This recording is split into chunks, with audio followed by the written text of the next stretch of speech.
Soldiers of Shoot, we are back, and it is the final show of the series, ladies and gentlemen. Your top 3 entrance themes from Soldiers of Shoot of the 2010s. I'm Hollywood Edwards. With me is General Stames and the Electric City Saint. We are here to unveil our top 3 songs. Electric City Saint, how are you tonight? And this is a big show. This is the final show of the series. The top 3, it all comes down to this. Bro, I'm doing very well today, and I've been really looking forward to this. It's been basically a month in the making. And last week I posed the question, was today going to be the day that the music died, or our fans going to be shooting they're going to be shooting our praises? And, we're about ready to find out here. This has been a big build-up, and I think we're all ready for a big unveiling. General Stames, the moment that the millions, that the thousands, that the hundreds, that the tens have been waiting for. The top 3, my friend. Why is Steve Harvey in our green room? You're not really going to let him open the envelope and announce the winner, are you? After that debacle, I thought we agreed on Steve Harvey. You trust him? You don't? I'm not sure. I've seen him make mistakes. I have confidence that he'll unveil it correctly. I'll tell you one thing. He makes a mistake, and I don't care what the script says. I'm going to just beat his ass the next time I see him. Steve Quinn. Top 3. Can we go ahead and read the top 9 that we already established on this countdown? Number 13, Marty Skrull, One True Villain. Number 12, Rising Sun, Shinsuke Misa Nakamura. Number 11, New Day, New Way. New Day, 10, Kofi.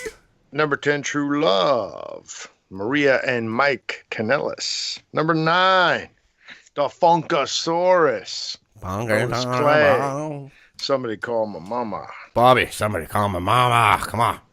Number 8, Cole, come on, get in here. Personality, CM Punk.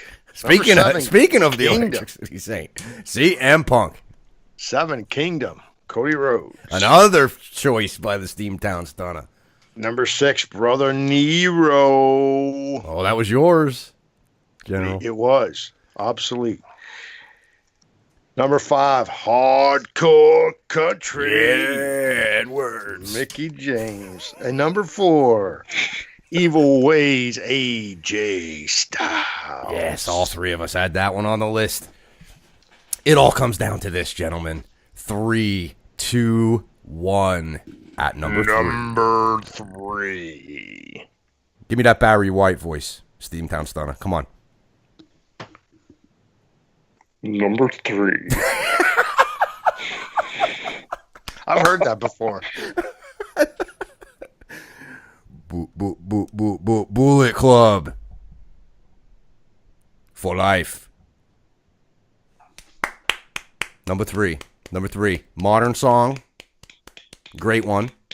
All 3 of us. All 3 of us, yeah. All 3 of us had it. Bullet Club shot him. Number 3. Guys. Kubrick. Don't know much about Kubrick. However, amongst my travels here, and, I kind of not pride myself on being a New Japan fan, but I feel like I'm kind of familiar with New Japan, but I was shocked to find out that this was not the original song for the Bullet Club. Did you guys know that they had an original song they used before this? I did. What was it called again? The Last Shot Saloon or something like that? Was not a big fan of it. Yeah, the Saloon one. Bad. Yeah. This one, huge improvement. Yeah, Last Chance Saloon, right? Mm-hmm. Yeah. This song, for me, for life, it's the take on the NWO, obviously, right? The new world order, right? Right. Love it. Shout out, right? Love that the song is slow. Love that every time you hear that and you hear that opening guitar chord, I don't know about you guys. Let's go around and answer this. When I hear that, the first guy I picture with the two sweet up in the air is Doc, Luke Gallows. What do you guys picture when you hear the opening guitar note? Yeah, I actually pictured Doc also. Really? I gotta tell you though, this song, it's a cool song, bro. And maybe I wonder. I'll ask you guys this: because New Japan's music isn't all that great, does that make this song even better? Because it is the song in New Japan Wrestling, is it not? I think it is. Well, first off, I would say, in my opinion, it's not really the best song in New Japan. There's been a lot of really good ones. Minoru Suzuki, Tanahashi, like different guys like that. Even Kenny Omega's song, which I think was on my list and was on, Stames' list, but it didn't make our top 13 overall. But like immediately when I hear this song, I instantly the first picture that comes to my head is basically the whole entire group standing over the body of Tanahashi or somebody like that, they already just massacred him. That's instantly when I hear that riff, that's exactly what I first think of. Stames, what say you? Well, I don't know. I mean, the Electric City Saint says there's better Japanese songs, but I'm looking at the list and I don't see what Japanese song he had rated higher than this song. He got you there, Saint. He got you there.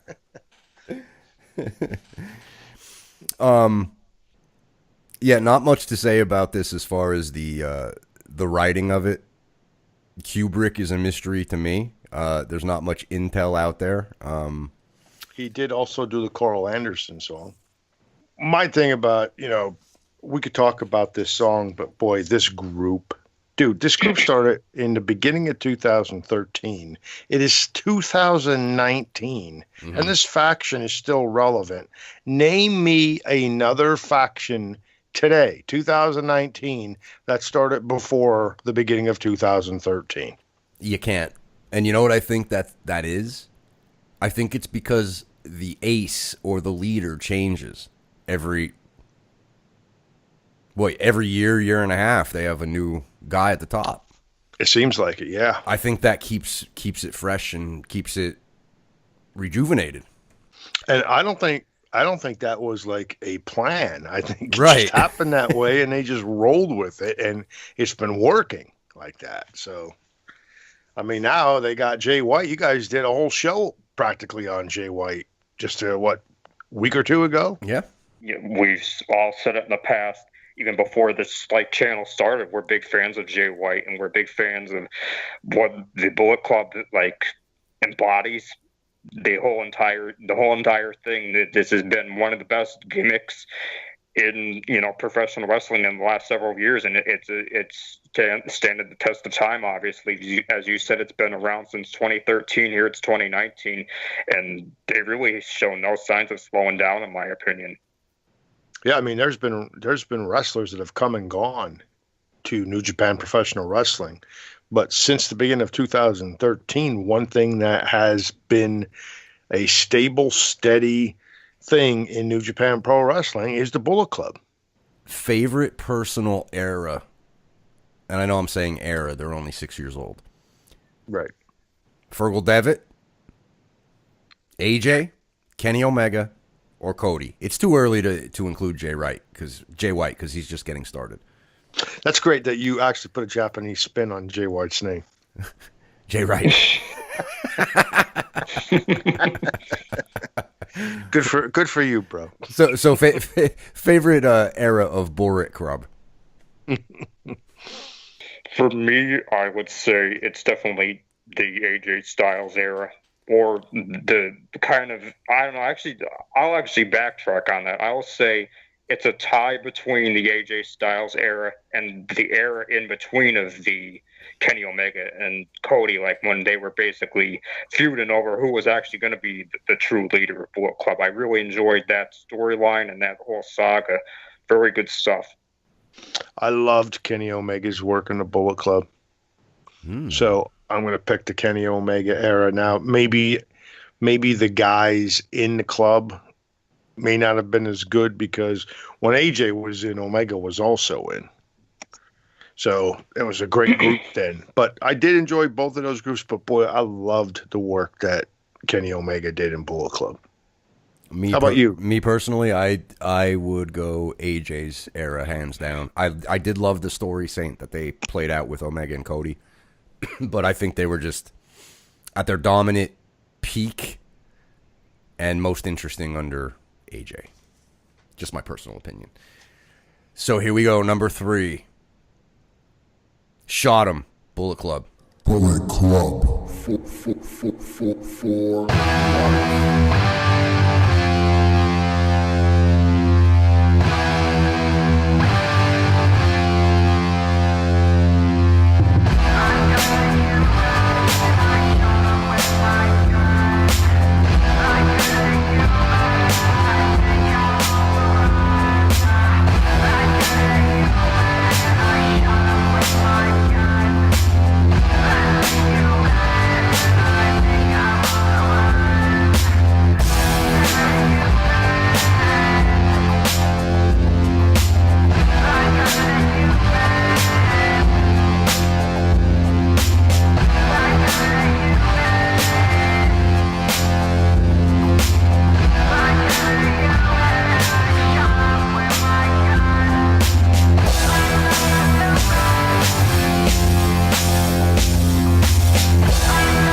All right, boys, the number 2 song on the countdown. We actually talked about this a little bit on the last show because we talked an awful lot about Evil Ways, the AJ Styles theme, which we thought was a perfect song for the person, that anti-hero that AJ was kind of playing at that time. But what may have been even a more perfect song for a gimmick? What about the Aces and Eights, bro? Uh-huh. The number 2 song. Number 2.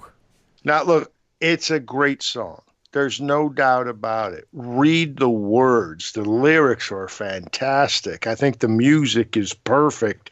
It's that song that you could see a bike club, they're playing that song in the bar as the whole bike club is in the bar. But bro, even as good as the song is, the gimmick was even better. And Hollywood, you've said several times this was a Bischoff idea. Is that right? Was this a Bischoff idea? As far as I know, I'm assuming yes. It was his era. As far as I know. So he took, I almost want to say, he took a page out of the Vince Russo book, but maybe it's a lot of these guys do this, where you have a show that's big on TV at the time, something that's very huge in pop culture, and you grab it and you put it into a wrestling show, and boom, it can take off. I know I heard recently with Vince Russo that when they brought Robbie E into TNA, it was right at that time where the Jersey Shore was at its peak. And of course, Robbie E kind of took off, not nearly as big as Aces and Eights, obviously. But it's a good idea, I think, to do that from time to time. Grab something from pop culture and just plop it right into the wrestling ring. Yeah, I know Bischoff is a big biker guy. And he and Jason Hervey even produced a reality show. I want to say it might have been a few years after that, but it was a reality show about a biker club. And it was, it was kind of how reality shows are. They're set up, but it's based on reality. So, yeah, dude, this song, Dead Man's Hand, I was going to go through the whole history of the Dead Man's Hand and Wild Bill Hickok, but I have a feeling that the Saint probably has a laundry list of historical points that he wants to hit about this whole idea with the club and the whole inspiration for it. So I'm going to turn it over to you. Well, like right off the bat, what I love about this is right out the gates, you have that definite intimidating outlaw country vibe. I mean, the second you hear that, like, obviously, Edwards, you know all about this. As soon as Sons of Anarchy would come on, what's the very first thing that you see on the TV? Like right off the bat, they say right on air previously on Sons of Anarchy. Oh, okay, yes. And bro, like as soon as I hear this song, like that's the very first thing I think of, and like I think that's so cool because like obviously, as you said, that's pop culture influencing the wrestling gimmick in the song, and right off the bat too, the song really has this great atmosphere and like this top-notch production. We've said it multiple times that Serge Salinas he's the real deal, bro. I mean, every aspect of the songwriting on this thing is absolutely superb. I mean, you have that pre-chorus that's really catchy, like the na na, like whatever that part, which is like it's so fun. And then the guitar solo is really awesome. It really accentuates and plays off like the backing riff perfectly, and it makes sense. And the coolest part about this, in my opinion, I think, is how the lyrics are really well thought out and witty. Like, and everybody fears the Aces and Eights, which I hear that, and I was like, when I actually heard what it really was, I was totally blown away because like, bro, how badass sounding does that sound? Like it essentially has this like double meaning to it, like referring to the actual hand itself, and then of course the stable. Mm-hmm. Yeah, and we got to credit Dale Oliver too. It wasn't just Serge. I'm pretty sure Dale did the music and Serge came in and did the lyrics and the vocals. But because there is a version you can get that's instrumental, and it's credited to Dale Oliver. The history of the Dead Man's Hand. Do you know that? Well, right off the bat, like there is that callback to in the lyrics to the legendary Wild Bill, and the whole song itself is essentially telling that whole story. And I kind of have the gist of it, but I think maybe you probably know it a lot better than me. So if you have information about it, I'd say you might as well spill your guts on it, bro. Okay, when I first saw the Aces and Eights, I thought I remembered seeing that. Now, I'm not going to be 100% because I didn't research it. I'm going back in my brain, but I'm pretty sure Wild Bill was killed at a poker table, and that was the hand he had. It was 2 aces and 2 eights. They don't know what the 5th card was because he never got the flip because he got shot. So that is the inspiration for the whole thing as far as I know. And I'm pretty sure, I want to say somewhere on the East Coast, I think there was a MC in New York or New Jersey that actually carried the name Aces and Eights. And I can't remember if it was the 70s or the 80s. But I remembered looking that up too. The aces and eights in that hand, the dead man's hand, also are both of the black aces and both of the black ace. Okay. I just looked that up, and that is the dead man's hand. And that's why it's called Dead Man, right? Because he got shot and died. Yes. Okay. So, do you fear the aces and eights? If you guys are ever at a poker table, you're out there, you see the aces and eights, what are you going to do? You might die, guys. Saint, you were about to say.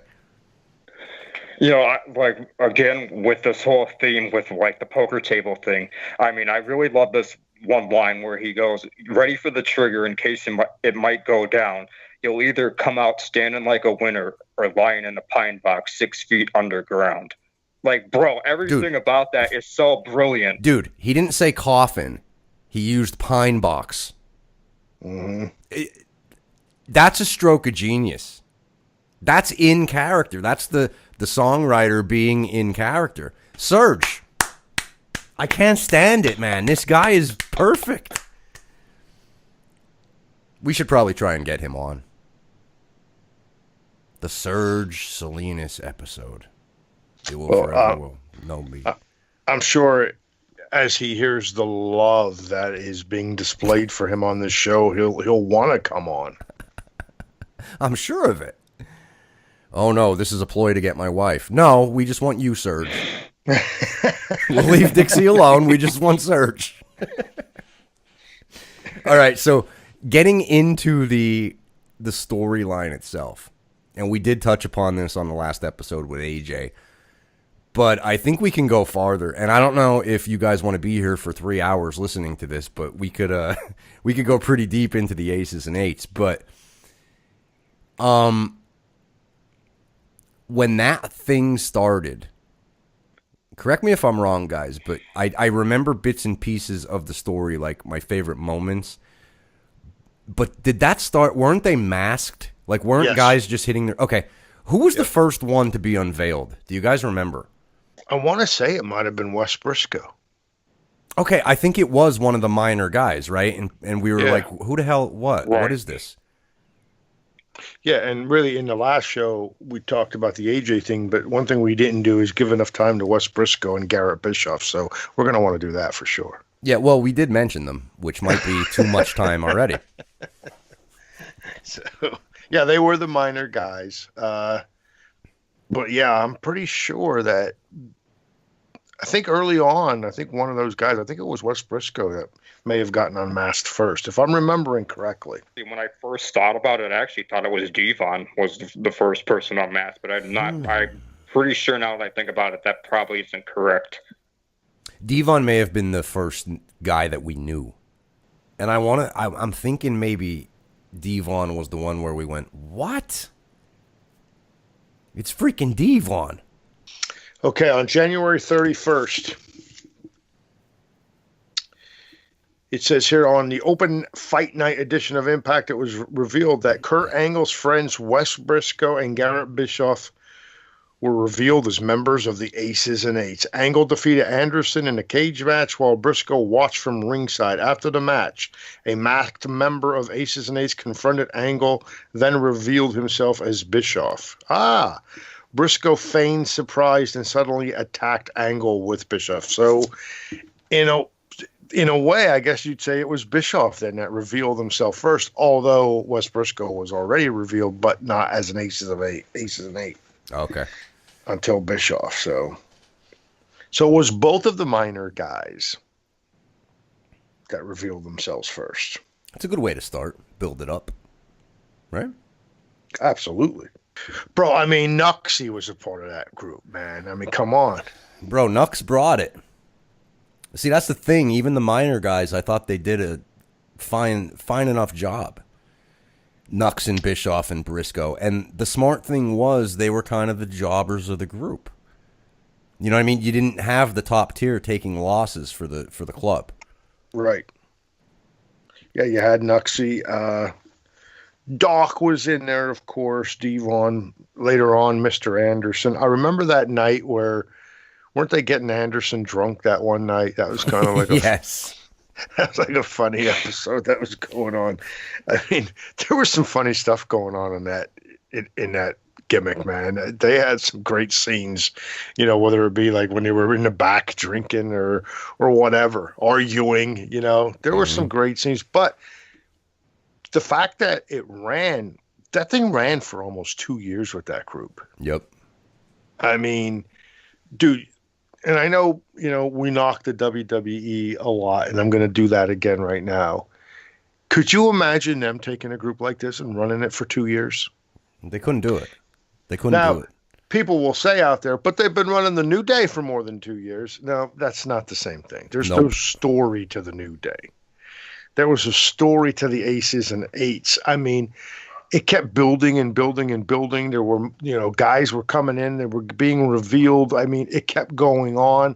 There were surprise after surprise. Again, I'll never forget the wedding when Taz took off his jacket and had the vest on. I mean, I was like, oh, my God, Taz is a part of it, too. I mean, just tons of surprises throughout with this group. Bully hooking up with Hulk's daughter. Oh, it was fantastic. It was beautiful. It was perfect. You know, like even like they had that funeral scene, like when the actual stable basically dissolved. Like even that was like hilarious, bro.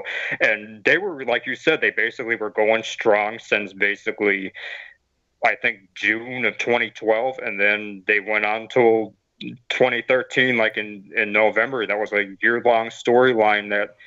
Like basically, I already even said it like last week. I think if that was WWE, that would have only lasted maybe 6 months at best. I think they would have totally ruined it.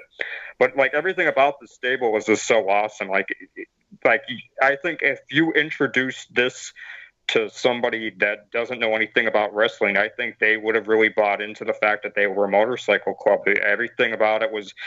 You know, it made sense and it felt good. Like they had, obviously they rode the motorcycles every once in a while. They were wearing like the cuts, you know, they even had the patches with like the prospect, sergeant at arms, things like that. And like, obviously the theme song itself helped with that too. I mean, they even like the motto though they had, bro, what about that motto? That was so awesome. Like when you ride with the Aces and Eights, you never walk alone. Like, that really sounds like something that you would hear like a biker gang like that would be like their catchphrase or but that's like their code that they live behind.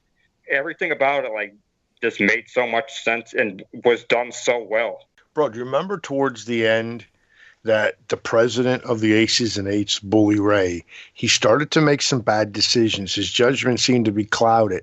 Do you remember why that was? Brooke Tessmacher.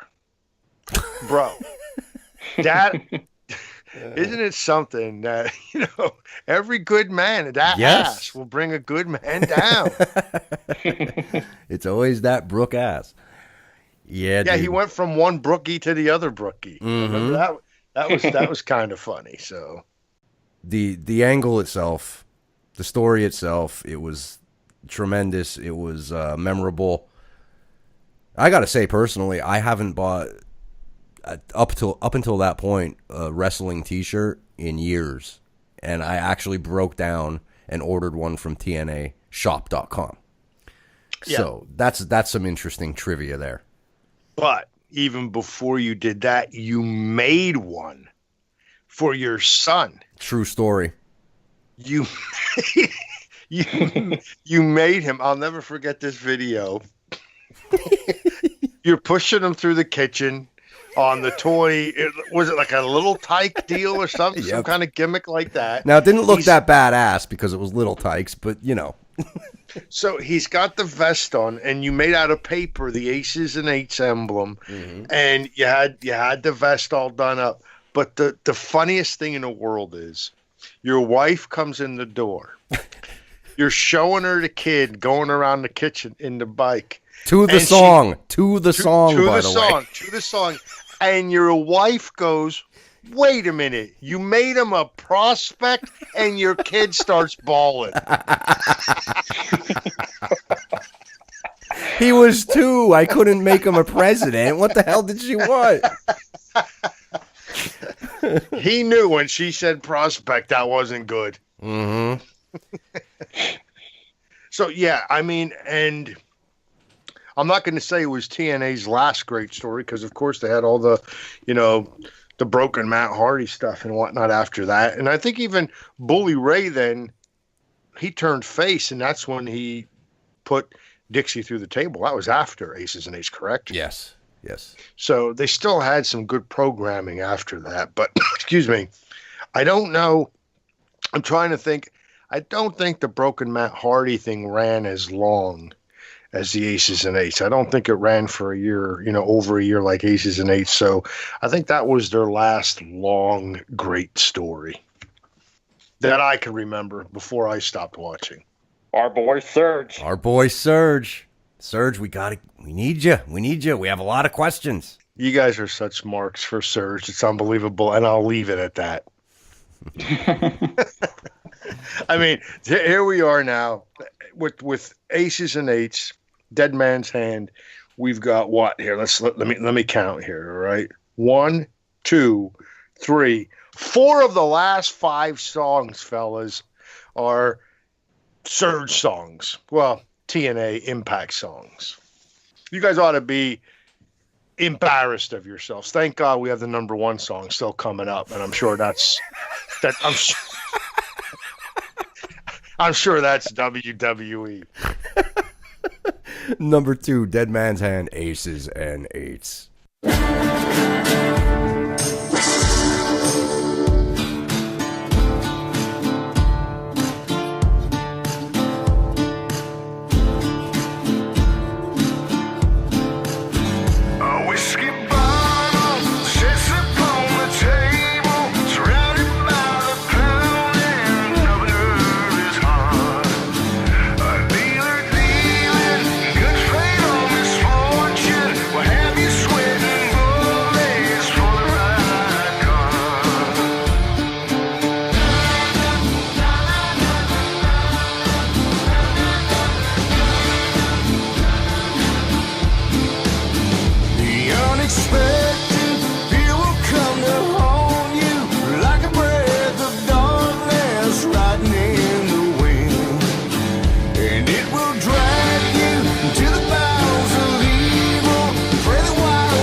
Well, that was number two.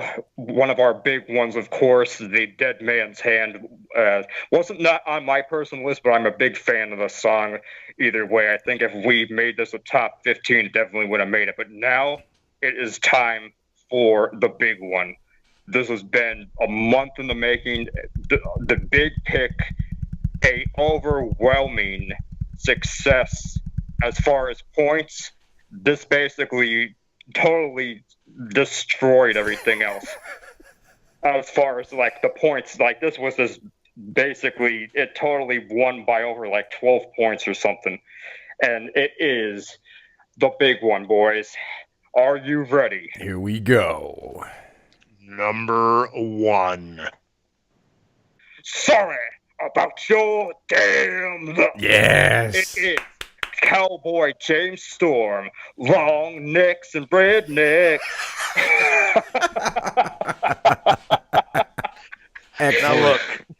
Now look, the people who were surprised that hardcore country was as high as it was are going to be outraged by long necks and rednecks being this high. But bro, you talk about a song perfect for a gimmick. Are you kidding me, bro? Perfect.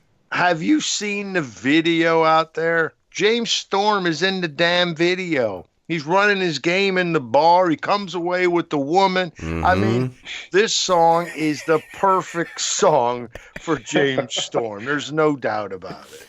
This is so perfect that I think that I praised the Mickey James song. This song is perfect. This song should be taught. You know, they have that school down there at NXT, whatever. This should be taught to them as gimmick and theme song. This is the whole package right here. It's called Long Necks and Rednecks. You don't get more perfect than this. The song is just so absolutely friggin' incredible. I mean, it's the country song that I think most country artists wish they could write.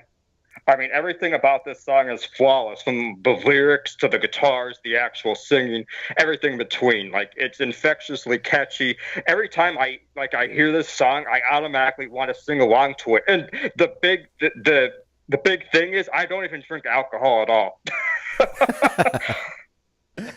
I mean, it really just has just about everything you want and what I look for in a good country song. You have that badass guitar solo.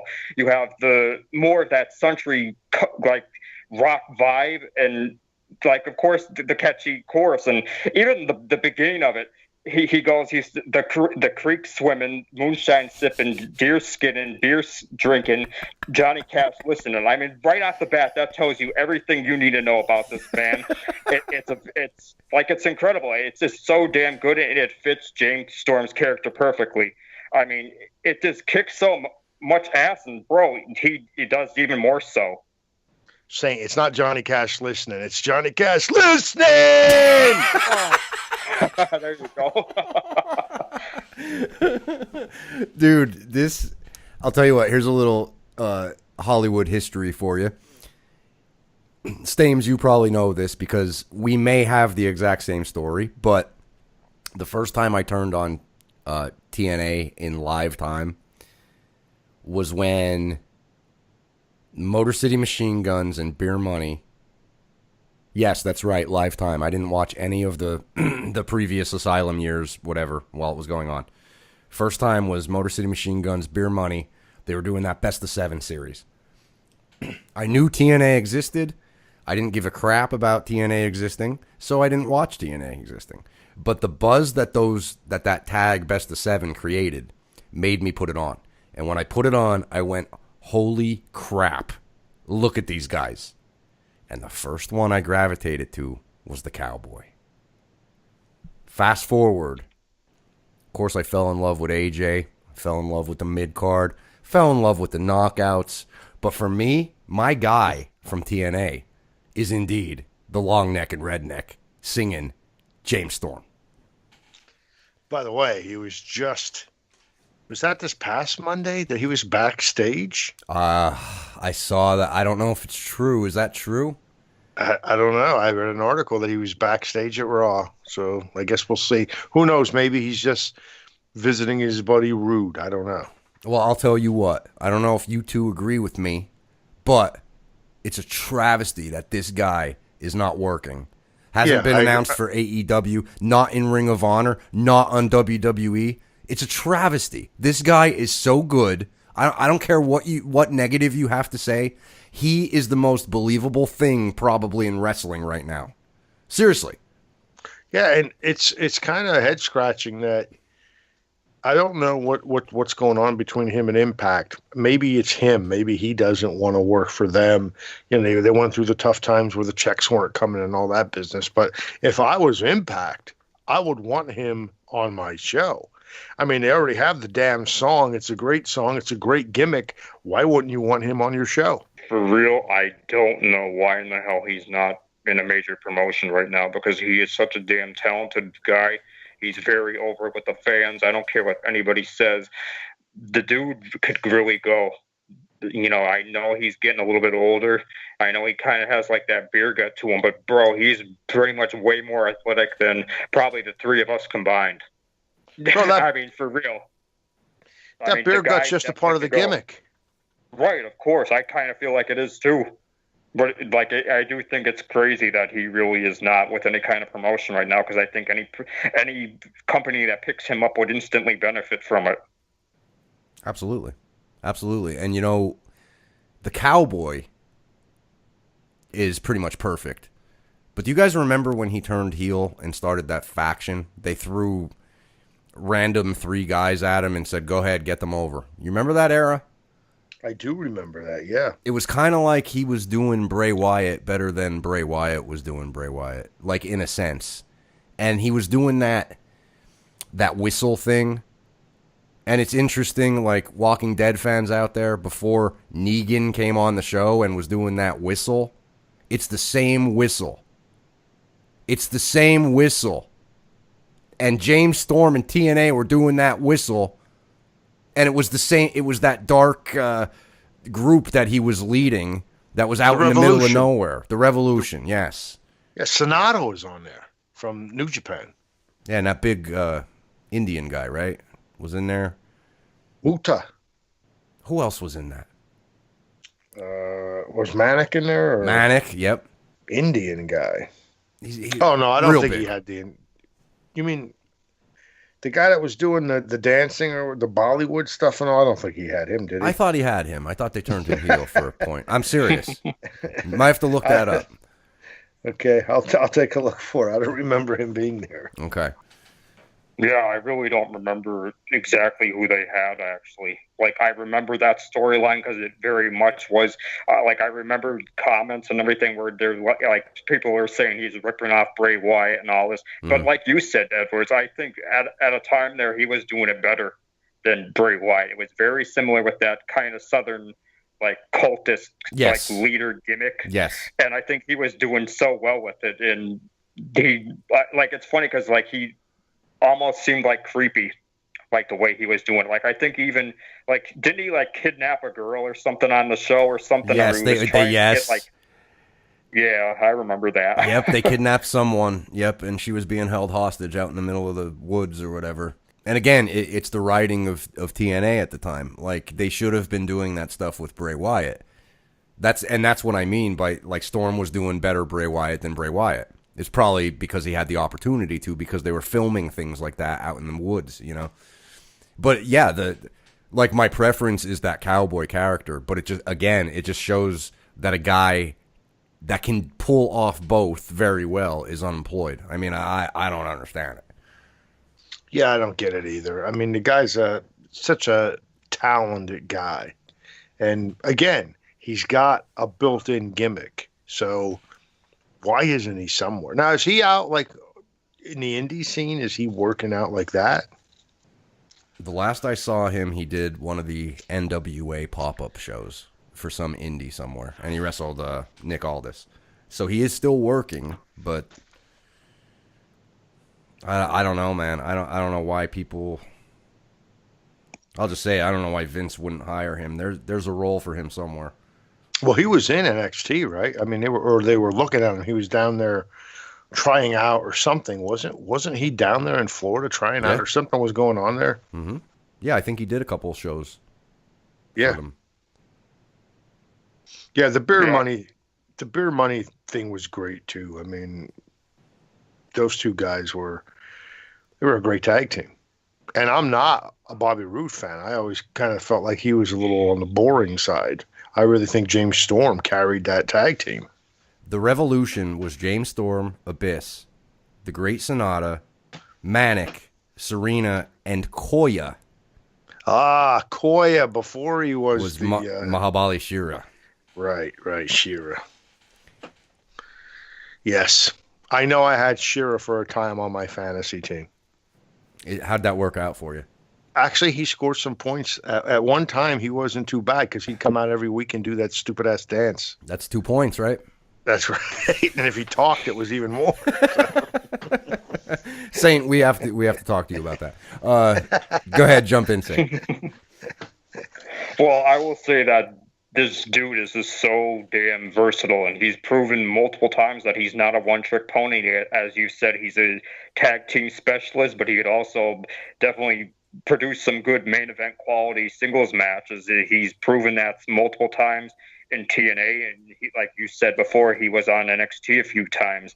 He didn't do a whole lot in his NXT run, but I think that's because he was basically like I think he was doing like a pay per appearance type thing. I don't think he was fully signed with the company at the time, because obviously like he was only there them couple weeks. But I think they really made a mistake by not signing him to like a long-term deal and getting him in there, because like he's just so damn good. And like even as Stames said earlier, I feel like in that beer money tag team, I felt like he was actually the one carrying them. Do you want to hear?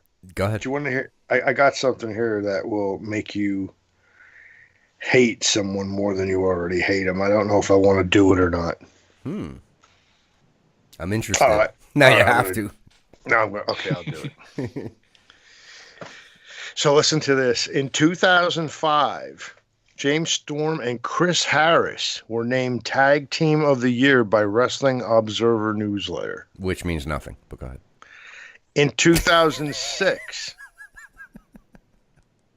in the TNA Reverse Battle Royal on TNA Impact, Storm was named as a part of Meltzer's Worst Worked Match of the Year. And then in 2007, James Storm versus Chris Harris in a 6 Sides of Steel blindfold match. That won Meltzer's Worst Worked Match of the Year of 2007. 2 years in a row, James Storm was a part of the Worst Worked Match of the Year, according to Dave Meltzer. You know what that tells me? It was probably a good match, both of them. Well, there probably weren't very many flips, though. Well, that's true. The number one song, fellas, Long Necks and Rednecks. Saint, I have a question for you. Yeah, go ahead. Okay. If someone came to you after listening to this show and said, how the hell can this be this high? And they choose any other song. Look, Finn Balor song did not make it. There's a lot of songs out there that didn't make it that people love. Bobby Roode, Glorious, didn't make it. What do you say to that person that comes to you and says, really, Saint, Long Necks and Rednecks, really? I want you to defend it right now. What do you say? Well, right off the bat, I would say as a theme song, it checks all the boxes. Does it make sense for the character? Yes. Is the song exciting or catchy? It's both. I mean, it's another one of them songs that I think encourages crowd interaction. I mean, does it have good musicianship, songwriting, and production? Check. Is it an enjoyable song to listen to? Like when you look past that, it's the fact that it's a wrestling theme song. Hell fucking yeah, it does. And then does the song actually assist getting the character over and getting a reaction from the fans during like his entrance? Absolutely. I feel like as soon as you hear that, there's people singing along to it. They instantly know who it is. Does it have a long-term impact? Absolutely. He used that song several years. I think as far as a lot of the songs that we have on this top 13, I think this was one of the ones that was utilized the longest, actually. And even like it, would you even say like it checks the box? Does it have mainstream appeal? Yeah, it absolutely does. I mean, here's the kicker with this. This song actually charted in country music, like radio. Like, how incredible is that? Just to think of that, like that right there is a huge accomplishment. That, you know, for a short time, this was getting radio play in 2012, and it was charting. I mean, for them to have this be a entrance theme and to go that far and actually make it onto country music radio charts, it's a huge understatement to say just how big that is. So, like, when people like say, like, how is this the number one theme? I don't think there's any other way you could argue against it, honestly. I mean, when you look at all of that, like, it totally makes sense to be the number one overall pick. And that is a testament to Dale Oliver and Serge Salinas. Yeah, you add to what he just said, the fact that there was a kick-ass video and that James Storm himself had a couple of lines in the song, right? Mm-hmm. Yep.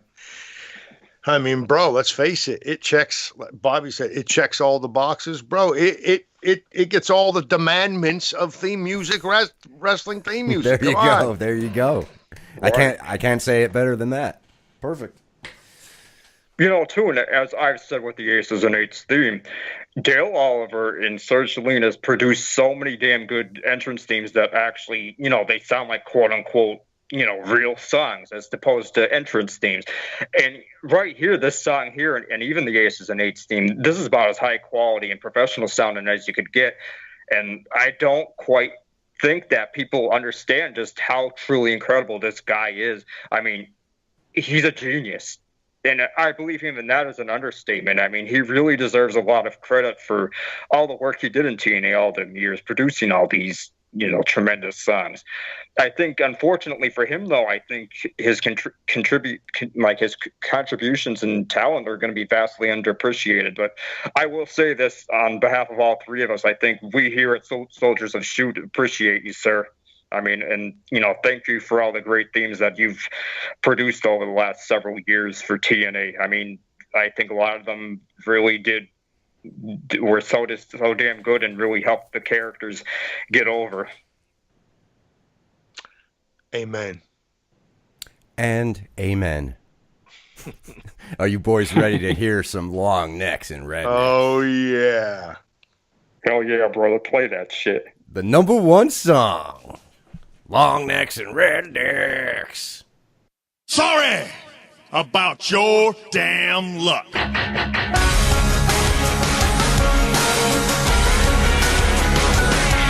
I'm a creek swimming, moonshine sipping, deer skinning, beer drinking, Johnny Cash listening. Long necks and rednecks are my friends. Women and whiskey make a perfect blend. You know I'm coming to your town. Somebody pour me another round. Love 'em. Long necks and rednecks.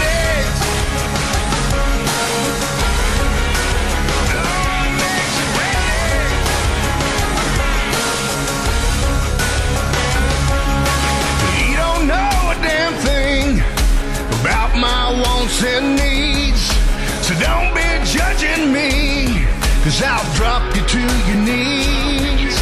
I prefer to walk alone down every dusty road. I carry my own load, so don't you know, son? Long necks and rednecks are my friends. Women and whiskey make a perfect blend.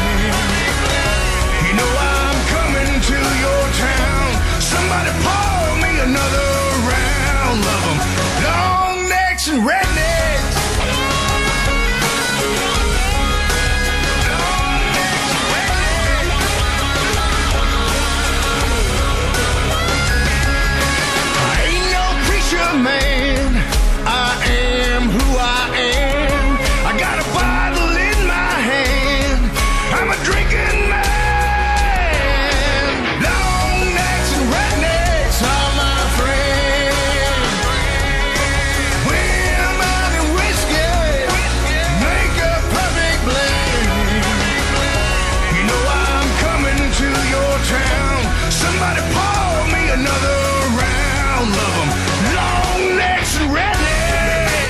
For General Stames and the Electric City Saint, Soldiers of Shoot, I am Hollywood Edwards, and we thank you for taking this journey with us through the top 12 best entrance themes according to Soldiers of Shoot, the three of us.